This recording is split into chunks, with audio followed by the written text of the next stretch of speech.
Es muy fácil ser reacio a los cambios. Es algo natural en el ser humano, pero a veces son necesarios. Así también, es natural que el pueblo azulgrana haga escuchar su aliento como lo hizo en Villarrica. Los protagonistas, como en cada fecha, salieron a la cancha en busca de volver a darle una alegría a sus seguidores.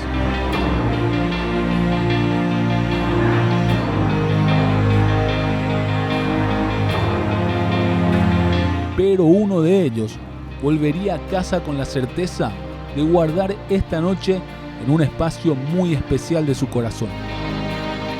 La primera vez que me toca hacer 2 goles en un partido, como vos decís, no se me va a borrar este partido.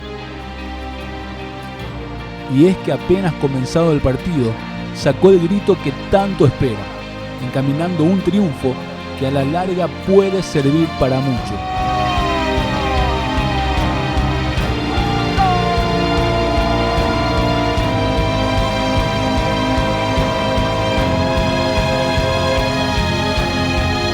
Mientras tanto, al costado, otro conocido, dirigiendo la misión desde un lugar que disfruta, que ama como a los colores, como a sus propios jugadores.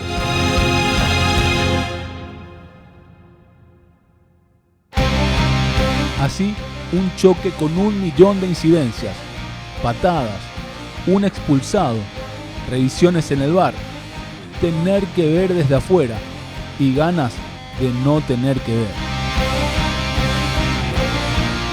Pero la noche fue toda para él, que anotó el primer doblete de su carrera, marcando el inicio de una etapa que puede ser consagratoria.